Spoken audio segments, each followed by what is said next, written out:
ലോകം വീണ്ടും ഒരു വലിയ യുദ്ധത്തിൻ്റെ ഭീഷണിക്ക് മുന്നിലാണ്. അമേരിക്കയും ഇറാനും തമ്മിൽ കാലങ്ങളായി നിലനിന്നിരുന്ന ശത്രുത വീണ്ടും ശക്തമാകുന്നു. ലോകം മുഴുവൻ ഉറ്റുനോക്കുന്ന ഈ സംഘർഷത്തിൽ നേരിട്ടിടപെട്ടിരിക്കുകയാണ് റഷ്യ ഇപ്പോൾ.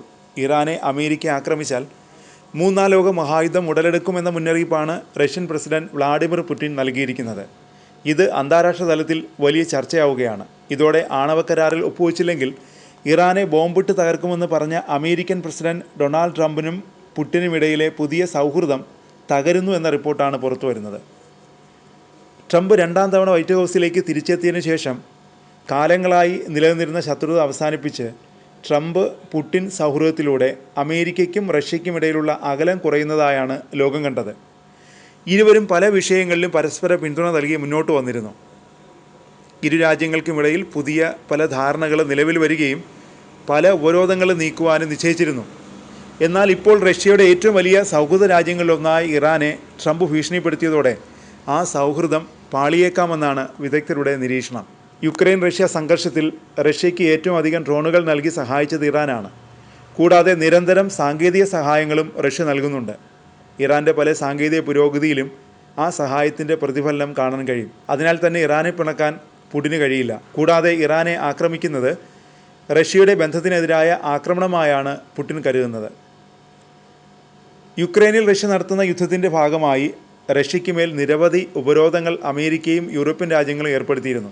എന്നാലും അപ്പോഴും റഷ്യയുമായുള്ള വ്യാപാര ബന്ധം ഇറാൻ നിലനിർത്തിയിരുന്നു. ഇതിൽ ജൈവ ഇന്ധനവും ആയുധങ്ങളും ഉൾപ്പെടുന്നു. ആ ബന്ധം നിലനിൽക്കേണ്ടത് റഷ്യയ്ക്ക് ആവശ്യമാണ്. എന്നാൽ ട്രംപ് അതിനെ വെല്ലുവിളിക്കുന്നതാണ് ഇപ്പോഴത്തെ അവസ്ഥ. അധികാരത്തിൽ തിരിച്ചെത്തിയ ട്രംപ് പണ്ടത്തേതിൽ നിന്ന് വ്യത്യസ്തമായി റഷ്യക്കെതിരെയുള്ള പല ഉപരോധങ്ങളും നീക്കാൻ ശ്രമിച്ചുകൊണ്ട് റഷ്യയോട് സൗഹൃദത്തോടെ ഇടപെടാൻ ആണ് ശ്രമിച്ചിരുന്നത്. ഇപ്പോഴും റഷ്യ യുക്രൈൻ യുദ്ധം അവസാനിപ്പിക്കുന്നതിന് വേണ്ടിയുള്ള സമാധാന ചർച്ചകളിൽ മധ്യസ്ഥ സ്ഥാനം വഹിക്കുന്നത് അമേരിക്ക തന്നെയാണ്. താൻ അധികാരത്തിലെത്തിയാൽ യുദ്ധത്തേക്കാൾ സമാധാനത്തിനാണ് മുൻതൂക്കം നൽകുകയെന്ന തെരഞ്ഞെടുപ്പ് വാഗ്ദാനവുമായി രംഗത്തെത്തിയ അതേ ട്രംപ് തന്നെയാണ് ഇപ്പോൾ ആണവക്കരാറിൽ ഒപ്പുവെച്ചില്ലെങ്കിൽ ഇറാനിൽ ബോംബിടുമെന്ന് വിളിച്ചു പോകുന്നത്. 2015 ഒബാമ ഭരണത്തിലാണ് ഇറാനുമായി അമേരിക്ക ആണവക്കരാർ ഒപ്പുവെച്ചത്. ആണവ പരീക്ഷണങ്ങളിൽ നിയന്ത്രണങ്ങൾ പാലിക്കാമെന്ന് ഇറാൻ ആ കരാറിലൂടെ ഉറപ്പു നൽകിയിരുന്നു. പകരമായി ഇറാനുമേൽ ഏർപ്പെടുത്തിയിരുന്ന പല ഉപരോധങ്ങളും നീക്കുമെന്ന ധാരണയുണ്ടായിരുന്നു. എന്നാൽ 2017 ട്രംപ് ആദ്യമായി അധികാരത്തിലെത്തിയപ്പോൾ ആ കരാറിൽ നിന്ന് അമേരിക്ക പിൻവലിഞ്ഞു. അതിന് പിന്നാലെയാണ് ഇറാനും കരാറിൽ നിന്ന് പിൻവാങ്ങിയത്. ഇറാനുമേൽ നിരന്തരം ട്രംപ് സർക്കാർ ഭീഷണി ഉയർത്തുകയും സാമ്പത്തിക ഉപരോധങ്ങൾ ശക്തമാക്കുകയും ചെയ്തിട്ടുണ്ട്. എന്നാൽ ഇറാൻ ആണവ പരീക്ഷണങ്ങളിൽ നിന്ന് പിന്മാറിയില്ല, അമേരിക്കയുടെ ഭീഷണിക്ക് വഴങ്ങിയതുമില്ല. ഇതോടെ സംഘർഷം തീവ്രമായ സാഹചര്യത്തിലേക്ക് എത്തിയിരിക്കുകയാണ്.